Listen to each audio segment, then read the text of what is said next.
Hello dear students, आज के इस लेक्चर में हम कंटिन्यू करेंगे ऑपरेटिंग सिस्टम। सब्जेक्ट कोड है BCS 401 का अगला टॉपिक। हमने प्रीवियस लेक्चर में यूनिट थर्ड स्टार्ट किया था और उसमें हमने प्रोसेस स्टेट्स के बारे में देखा था और कंटेक्स्ट स्विचिंग ये जो टॉपिक था हमने डिस्कस किया था। पहली चीज़ तो मैं आपको बता दूं, चैनल पे काफ़ी टाइम से जो है मैं इनएक्टिव था, सो लेक्चर्स नहीं आ रहे थे, but now I am active. मैं एक्टिव हो चुका हूँ। अब आपको चैनल पे कंटिन्यूसली जो लेक्चर्स हैं वो मिलेंगे और डेली बेसिस पे लेक्चर्स अपलोड होने वाले हैं, ठीक है। तो आज के इस लेक्चर में हम कंटिन्यू करेंगे यूनिट थर्ड CPU शेड्यूलिंग का अगला टॉपिक, जो कि है आपका आज का टॉपिक है CPU bound and IO bound process क्या होता है। छोटा सा टॉपिक है, 2 मार्क्स पे पूछा जाता है और मोस्ट इंपॉर्टेंट टॉपिक है आपका प्रोसेस कंट्रोल ब्लॉक क्या होता है, ठीक है। PCB क्या होता है, फुल डिटेल्स इसके बारे में देखेंगे। 7 मार्क्स में ये क्वेश्चन आपसे पूछा जाता है, क्या चीज़ है, सारा कुछ हम डिस्कस करेंगे, ठीक है।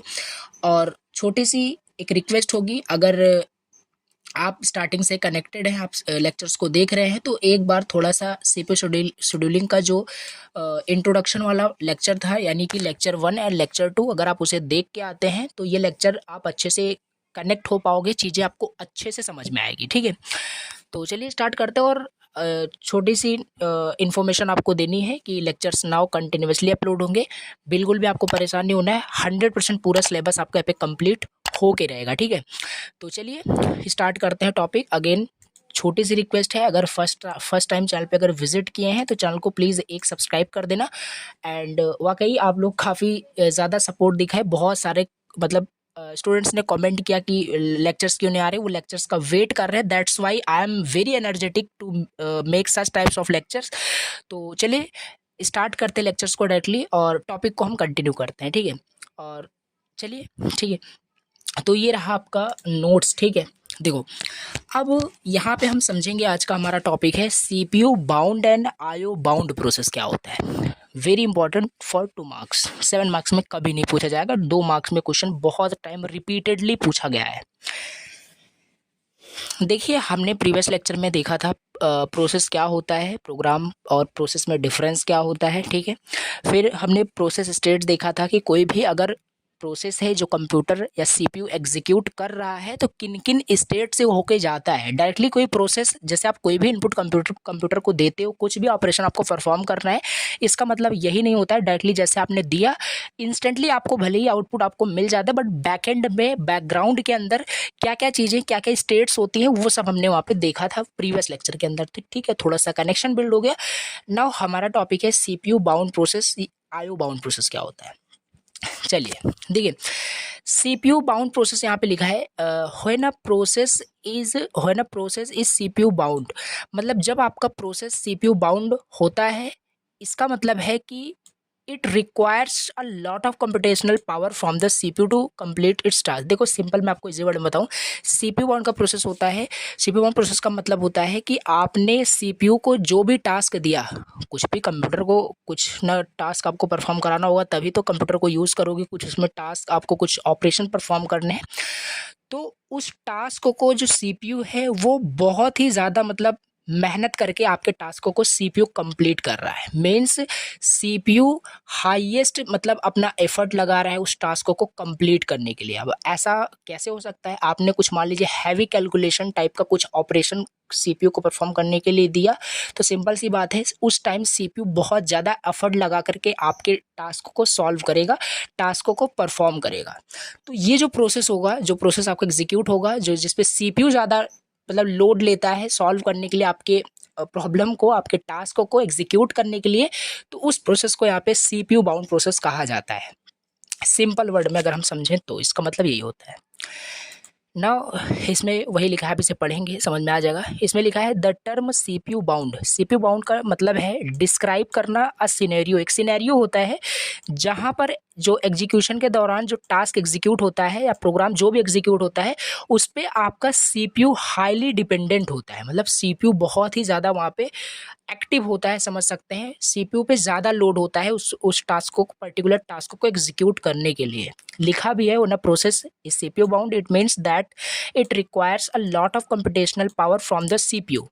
CPU से क्या है, बहुत सारा मतलब लॉट ऑफ कंप्यूटेशनल पावर की रिक्वायरमेंट होती है उस टास्क को सॉल्व करने के लिए। मैं कंसेप्ट बहुत डीपली से आपको समझाने की कोशिश कर रहा हूँ। डेफिनेशन तो आप रट ही लोगे, बट रटना नहीं है, आपको समझना है, ठीक है। तो ये हो गया आपका सीपीयू बाउंड प्रोसेस क्या होता है। सिंपल है, यहाँ पे अगेन लिखा है in a CPU bound environment most time this processor is the only component being used for execution. इस सिनेरियो में जब आपका प्रोसेस सीपीयू बाउंड होता है, इसमें आपका जो प्रोसेसर होता है या सीपीयू जो होता है वो आपका हाईली, मतलब समझ सकते हैं, हाईली एफर्ट लगाता है आपके टास्क एग्जीक्यूट करने के लिए। और प्रोसेसर ही आपका एक ओनली कंपोनेंट होता है जो कि यूज़ होता है आपके प्रोसेस को एग्जीक्यूट करने के दौरान, ठीक है।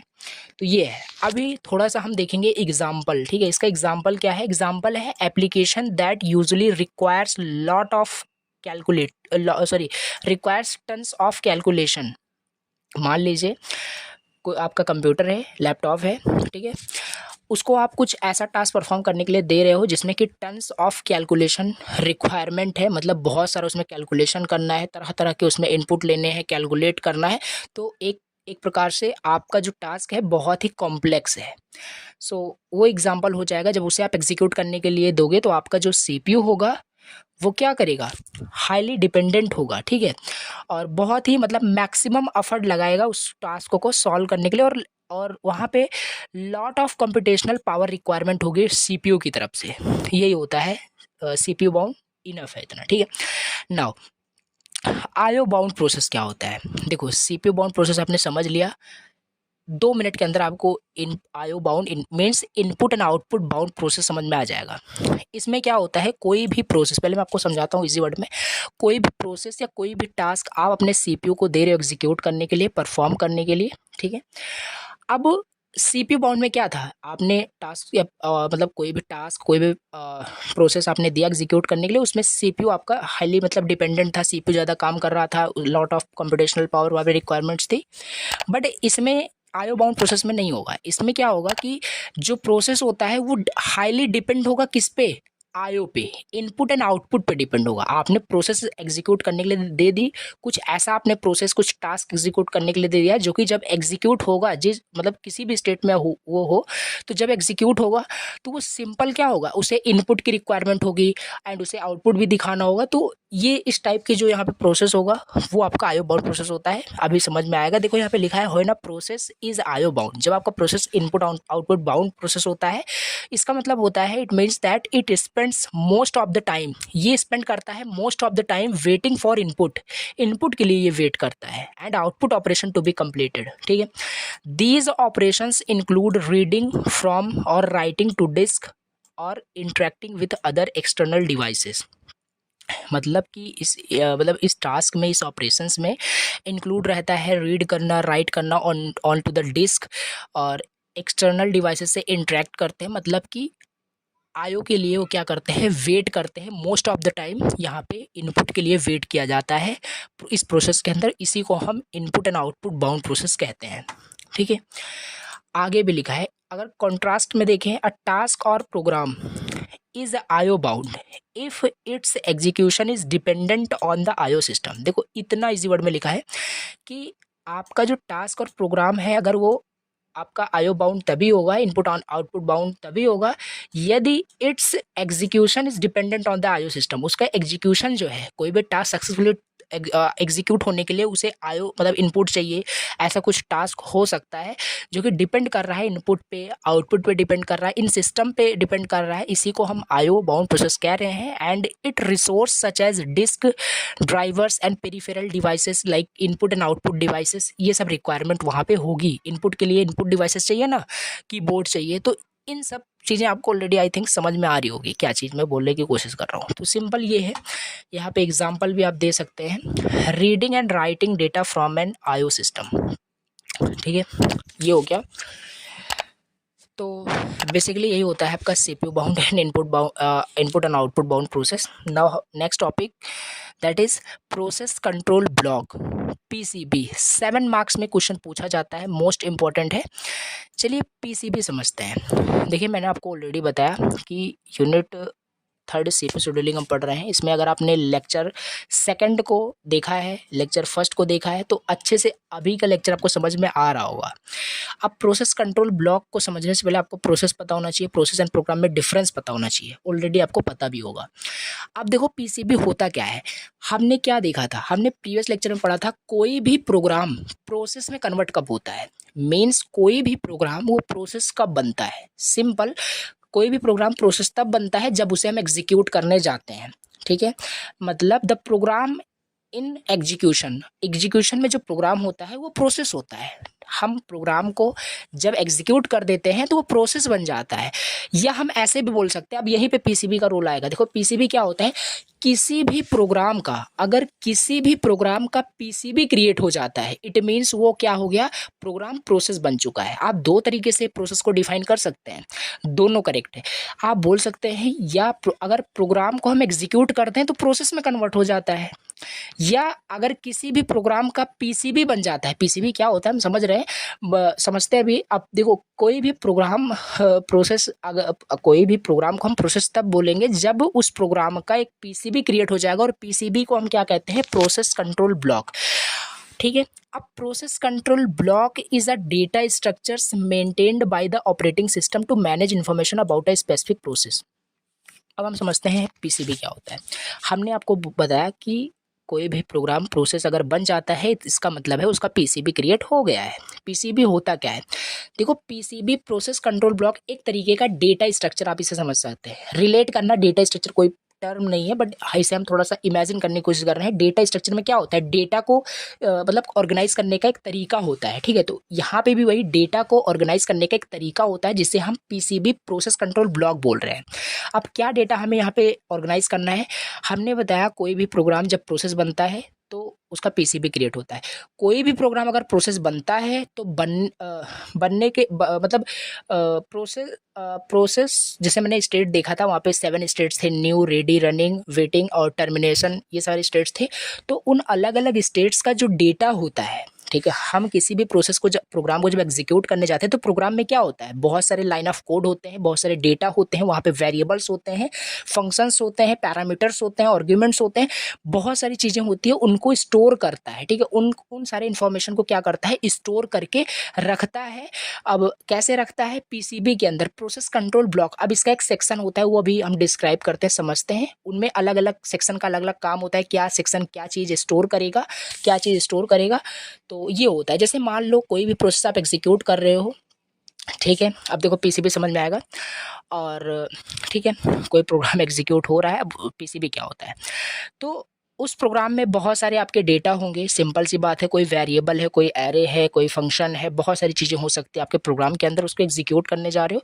तो अलग अलग जो चीज़ें हैं वो अलग अलग सेक्शन में स्टोर रहेंगी। मान लो वो प्रोग्राम, वो प्रोसेस आपका ड्यूरिंग एग्जीक्यूशन किसी वजह से क्या हो सकता है, मतलब फेल हो जाए। ठीक है, फेल हो जाए या आपको स्टॉप करना पड़े। कंटेक्स्ट स्विचिंग, जब हमने वहाँ पे देखा था प्रीवियस लेक्चर में, कंटेक्स्ट स्विचिंग की हेल्प से आपका एक प्रोसेस एग्जीक्यूट हो रहा है, उसे होल्ड करके दूसरे प्रोसेस को एग्जीक्यूट करने लग जाता है आपका सीपीयू। तो ये होता कैसे है, देखो जैसे आपने कंटेक्स्ट स्विचिंग में देखा था, कोई भी प्रोसेस अगर एग्जीक्यूट हो रहा है तो सीपीयू उसे क्या करता है, स्विच करके दूसरे प्रोग्राम को एग्जीक्यूट कर सकता है। उसके प्रायोरिटी के बेसिस पे अलग अलग मैटर वहाँ पे हो सकते हैं, हमने वहाँ पे देखा था।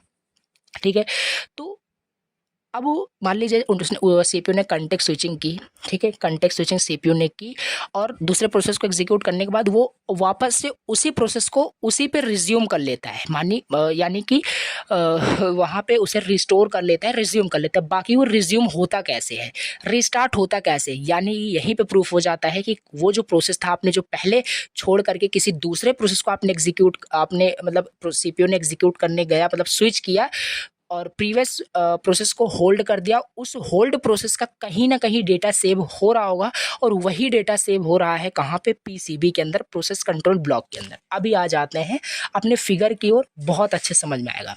ये रहे आपके इतने सारे पार्ट्स जो कि आपके प्रोसेस के सारे आईडी को, सारे डिटेल्स को मतलब कंटेन करके रखते हैं। देखो पीआईडी आपका होता है, यही आपका ये पूरा स्ट्रक्चर जो है, यही इसे हम डेटा स्ट्रक्चर्स के मतलब एज अ कंटेक्स्ट में इसे समझ रहे हैं कि हाँ कुछ ऑर्गेनाइज कर रहा है, और यही होता है आपका पीसीबी, प्रोसेस कंट्रोल ब्लॉक। आपका फिगर हो जाएगा। अब यहाँ पे क्या क्या कंटेंट रहता है, पहला आपका इसको हम डिटेल से भी समझने भी वाले हैं। PID कंटेन करता है प्रोसेस आइडेंटिफायर कंटेंट, किसी भी प्रोसेस का, किसी भी प्रोग्राम का जब प्रोसेस कन्वर्ट होता है, प्रोग्राम से प्रोसेस जब बनता है, तो उस प्रोसेस का, पर्टिकुलर प्रोसेस का एक आईडी होता है, ठीक है, आईडी होता है। वो आईडी आपका प्रोसेस आइडेंटिफायर स्टोर करके रखता है। प्रोसेस स्टेट्स, कोई देखो सिंपल, ये हमने देख ही रखा है कि कितने स्टेट होते हैं, तो अलग अलग स्टेट में आपके प्रोसेस मतलब पास होके जाते हैं, फाइनली फिर एग्जीक्यूट होता है। तो वो स्टेट किस स्टेट में है, किस स्टेट में अभी आपका वो रनिंग में है, कि वेटिंग में है, कि टर्मिनेट हो गया है, कि न्यू अभी क्रिएट हुआ है, कि रेडी स्टेट में, वो सब प्रोसेस स्टेट्स के अंदर सारा कुछ स्टोर होता है। थर्ड, प्रोग्राम काउंटर क्या होता है, नेक्स्ट मतलब आपका इंस्ट्रक्शन जो है आपके प्रोसेस का क्या होने वाला है उसको स्टोर करके रखता है। ये सब अभी हम ऊपर से समझ रहे हैं, इससे डिटेल्स हम डिफाइन भी करेंगे, समझेंगे भी। और सीपीयू रजिस्टर इन्फॉर्मेशन होता है, रजिस्टर में कुछ टेम्पररी जो डेटा होता है आपके प्रोग्राम के अंदर उसको स्टोर करके रखता है। और मोस्ट इंपॉर्टेंट, किसी भी प्रोसेस को कब शेड्यूल करना है, शेड्यूलिंग की जो इन्फॉर्मेशन होती है वो आपका इसके अंदर होता है। मेमोरी मैनेजमेंट का इन्फॉर्मेशन, अकाउंटिंग का इन्फॉर्मेशन, IO स्टेटस का इन्फॉर्मेशन। अगर ये फिगर आपको याद रहेगा तो आप सारे पॉइंट्स को लिख पाएंगे। अब वन बाय वन हम इसे समझ लेते हैं, ठीक है। हमने पहला देखा प्रोसेस आइडेंटिफायर, ठीक है। पहले इसे समझ लेते हैं। इसे तो हमने थियोरेटिकली मतलब कंसेप्ट इसका समझ लिया, प्रोसेस कंट्रोल ब्लॉक होता क्या, इसको डिफाइन भी कर लेते हैं। देखिए, process control block is a data structure, वही बताया, जो कि मेंटेन होता है ऑपरेटिंग सिस्टम के जरिए मैनेज करने के लिए इन्फॉर्मेशन को अबाउट अ स्पेसिफिक प्रोसेस, ठीक है। इसे थिंक कीजिए, it is a detailed ID card for every process. वही जो मैंने आपको समझाया वही सब लिखा हुआ है इसी वर्ड में, कि किसी भी प्रोसेस का एक डिटेल ID कार्ड आप समझ सकते हैं, जो कि कंटेन करता है all the necessary details that the operating system needs to manage the process efficiently, वही है। And when a process is created, जब प्रोसेस आपका क्रिएट हो जाता है, the operating system create a PCB, operating system आपका एक प्रोसेस कंट्रोल ब्लॉक क्रिएट करता है to track the process progress and needs. Important points है, इसे आप याद कर सकते हैं कि कोई भी प्रोसेस अगर क्रिएट होता है तो ऑपरेटिंग सिस्टम उसका एक PCB क्रिएट करता है, और उस PCB के अंदर क्या रहता है, मैंने ऑलरेडी आपको बताया कि उसमें बहुत सारी इन्फॉर्मेशन रहती है उस प्रोसेस के बारे में, जिससे उसको ट्रैक करना, उसके प्रोग्रेस को, कि वो कंप्लीट हुआ कि नहीं हुआ, फेल हो गया, क्या हो गया, रिज्यूम करने के लिए, रिस्टोर करने के लिए किसी मतलब सिचुएशन के हिसाब से, वो सब PCB के अंदर ही स्टोर रहता है। तो each process is represented in the operating system, सारे प्रोसेस को रिप्रेजेंट करते हैं ऑपरेटिंग सिस्टम में by a process control block, also called task control block. और इसे प्रोसेस कंट्रोल ब्लॉक को टास्क कंट्रोल ब्लॉक भी कहा जाता है, आपको याद रखना है। Each process is represented in the operating system by a process control block, and इसे टास्क कंट्रोल ब्लॉक भी कहते हैं। नाउ यहाँ पे डिटेल्ड एक्सप्लेनेशन भी है। पहला था आपका, ठीक है, 7 मार्क्स में आता है, सभी को डिस्क्राइब करना पड़ेगा। प्रोसेस आइडेंटिफायर, ऊपर से मैंने आपको बता दिया इसमें कि हर एक प्रोसेस का एक ID होता है, वो कंटेंट यहाँ पे रहता है। This is a unique number identifies a process just like every programme has a unique ID number, every process has a unique PID। Her process के पास एक PID होता है, प्रोसेस आइडेंटिफायर होता है, और वो इसके अंदर आपका प्रोसेस आइडेंटिफायर का एक सेक्शन होता है, वहाँ पे आपका ये कंटेन रहता है। सेकंड यहाँ पे है प्रोसेस स्टेट्स। ये सब तो ऑलरेडी मैंने आपको बताया कि कोई भी प्रोसेस किस स्टेट्स में है, न्यू में, रेडी में, ये सब आप पढ़ना इसे प्लीज़, एंड ये समझ में आ जाएगा। नाउ थर्ड यहाँ पे है program counter. This is like a bookmark, ये एक बुक मार्क तरह है। In the book it keeps the track of where a process is in its execution, specifically it points to the next. Main इसका use है program counter का। इसमें क्या रहता है, इसमें नेक्स्ट इंस्ट्रक्शन, यानी नेक्स्ट इंस्ट्रक्शंस क्या है आपके। अब यार अब देखो सिंपल है, एक प्रोग्राम में बहुत सारे सेट ऑफ इंस्ट्रक्शंस लिखे होते हैं, तो कोई मान लीजिए आपका एक इंस्ट्रक्शन एग्जीक्यूट हो रहा है, तो प्रोग्राम काउंटर के अंदर नेक्स्ट इंस्ट्रक्शन वहाँ पे आपका स्टोर रहता है जो कि एग्जीक्यूट होने वाला है। तो प्रोग्राम काउंटर का ये मतलब होता है। नाउ नेक्स्ट यहाँ पे है CPU रजिस्टर इन्फॉर्मेशन। नाउ यहाँ पे सिंपल टेम्पररी जो डेटा होता है वो यहाँ पे स्टोर रहता है। These are small storage areas in that holds address the CPU। Simple आप इसे पढ़ेंगे समझ में आ जाएगा। रजिस्टर क्या करता है, मतलब एक टेम्पररी रजिस्टर होता है, तो सिंपल सी बात है कि आपका टेम्पररी जो डेटा है वो आपका स्टोर करके रजिस्टर रखेगा। बाद में उसे रिज्यूम करने के लिए जो डेटा होता है, रिज्यूम करने के लिए ये आपका उसी से रिस्टोर हो जाता है, रिज्यूम हो जाता है आपका प्रोसेस। और बिल्कुल समझ में आपको आ रहा होगा। नाउ यहाँ पे लिखा है the PCB saves the content of these registers when the process is not running, जब प्रोसेस आपका रन नहीं कर रहा होता है तो ये सब स्टोर करके उसी में रख लेता है। So it can pick up where its left off and resumed. ठीक है। CPU scheduling information, now scheduling की जो इन्फॉर्मेशन होती है वो भी स्टोर होती है। This information includes a process priority pointer, schedulings, queues, ये सारी चीज़ें यहाँ पे शेड्यूलिंग इन्फॉर्मेशन के अंदर सारा कुछ स्टोर रहता है। ये अलग अलग एक डेटा स्ट्रक्चर मैंने आपको ऑलरेडी बताया है जिसके अंदर सारी चीज़ें कंटेन रहती है। प्रोसेस का डिटेल्स ही कंटेन रहता है, प्रोसेस का एक आईडी कार्ड आप समझ सकते हैं। नाउ यहाँ पे मेमोरी मैनेजमेंट इन्फॉर्मेशन है। This includes information such as कोई प्रोसेस कितना मेमोरी ऑक्युपाई कर रहा है, क्या मैनेजमेंट है, ये सब यहाँ पे इसके अंदर सारा कुछ इंक्लूड रहता है। This include information such as base and limit register values which help define what part of memory a process can use, the prevents process from using memory allocated to other process, कितना memory किसी process को allocate करना है, ये सारी information इनके अंदर रहती है। नेम से सजेस्ट हो रहा है, रटना बिल्कुल भी नहीं है। मेमोरी मैनेजमेंट इन्फॉर्मेशन नाम से पता चल रहा है तो लिख देना है 2-4 लाइन कि हाँ मैनेजमेंट का जो काम होता है इस सेक्शन के अंदर होता है। सारा कुछ यहाँ पे कैसे एलोकेट करना है, कौन सा प्रोसेस कितना मेमोरी ऑक्युपाई करेगा, सारी चीज़ें यहाँ पे रहती है। नाउ 7th यहाँ पे है accounting information. What is accounting information? इसके अंदर क्या रहता है? इसके अंदर रहता है this includes the amount of CPU used, process creation time क्या है, कितना वर्चुअल मेमोरी आपका लगेगा। ये हेल्प करता है परफॉर्मेंस में मॉनिटर करने में सिस्टम रिसोर्सेज को, मतलब आपका सीपीयू कितना मतलब अमाउंट ऑफ टाइम ले रहा है उस प्रोसेस को एग्जीक्यूट। अकाउंटिंग नाम से पता चल रहा है कुछ अकाउंटिंग से रिलेटेड कुछ इन्फॉर्मेशन स्टोर होगी, जैसे कि कब प्रोसेस क्रिएट हो रहा है, टाइम क्या है, कब वो आपका आउट हो रहा है, कि आपके सीपीयू से कब टर्मिनेट हो रहा है। ये सारी बेसिक जो इन्फॉर्मेशन होती है ये इसके अंदर अकाउंटिंग इन्फॉर्मेशन के अंदर होती है। The last is IO status information, input output status information. This information includes the list of IO device allocated to the process, a list of open files and so on. इसमें आप लिख सकते हैं कि IO स्टेटस इन्फॉर्मेशन कि आपका keyboard ready है कि नहीं प्रोसेस के लिए। मान लो आपको मतलब आपका प्रोसेस क्या है, IO बाउंड प्रोसेस है जिसमें कि इनपुट की रिक्वायरमेंट होगी। अभी जस्ट हमने देखा IO बाउंड प्रोसेस क्या होता है। अब वहाँ पे कीबोर्ड आपका रेडी ही नहीं है तो प्रोसेस आपका हमेशा वो वेटिंग स्टेट में ही रहेगा। तरह तरह की वहाँ प्रॉब्लम्स हो सकती है, तो उस सारी जो इन्फॉर्मेशन होती है IO सिस्टम्स की, कीबोर्ड रेडी है कि नहीं, तो ये सारी इन्फॉर्मेशन कहाँ पे रहता है, IO स्टेटस इन्फॉर्मेशन के अंदर स्टोर रहती है। ये बेसिकली लिखना है एंड ये आपको डायग्राम बनाना है, वेरी इंपॉर्टेंट। एंड ये डायग्राम अगर आप याद रखेंगे तो सारे पॉइंट्स तो आपको ऑलरेडी पता रहेंगे। Process identifier, process states, program counter, CPU register information, scheduling information, memory management information, accounting information, IO status information. यही हो गया आपका, सारा पॉइंट्स आपको एक्सप्लेन कर देना है, यही आपका हो जाएगा प्रोसेस कंट्रोल ब्लॉक। ठीक है। तो आज के इस लेक्चर में हमने देखा सीपीयू बाउंड प्रोसेस क्या होता है, IO बाउंड प्रोसेस क्या होता है, और प्रोसेस कंट्रोल ब्लॉक को हमने डिटेल से एक्सप्लेन किया। ठीक है। तो चलिए आज के इस लेक्चर को यहीं पे एंड करते हैं। और अगेन लेक्चर को एंड करने से पहले आपको बता दूं, नाउ लेक्चर्स कंटिन्यूसली अपलोड होगा, बिल्कुल भी परेशान नहीं होना है। 3 से 4 लेक्चर के अंदर आपका यूनिट 3rd भी कंप्लीट होगा, जिसमें बहुत सारे न्यूमेरिकल्स कर रहे होंगे, जो कि 100% आपके एग्जाम में वो सारे न्यूमेरिकल्स आपको मिलेंगे। FCFS अलग अलग शेड्यूलिंग आपके एल्गोरिदम्स हैं, उन न्यूमेरिकल्स को हम सॉल्व कर रहे होंगे। एंड चलिए आज के इस लेक्चर को यही पेंड करते हैं। Thank you so much for watching the lecture. Again channel पे अगर फर्स्ट टाइम विजिट किया हो तो प्लीज़ चैनल को सब्सक्राइब करना और कमेंट प्लीज़ करना। एंड आपके कमेंट के बेसिस पे ही मैं ट्राई करूँगा जल्द से जल्द मैं लेक्चर्स को अपलोड कर सकूँ, बिकॉज लेक्चर्स को बनाने में, अपलोड करने में बहुत ज़्यादा मेहनत लगती है, बहुत ज़्यादा टाइम भी कंज्यूम होता है। सो प्लीज़ कमेंट करना, ठीक है। तो चलिए मिलते हैं नेक्स्ट लेक्चर के अंदर। Thank you so much for watching the lecture.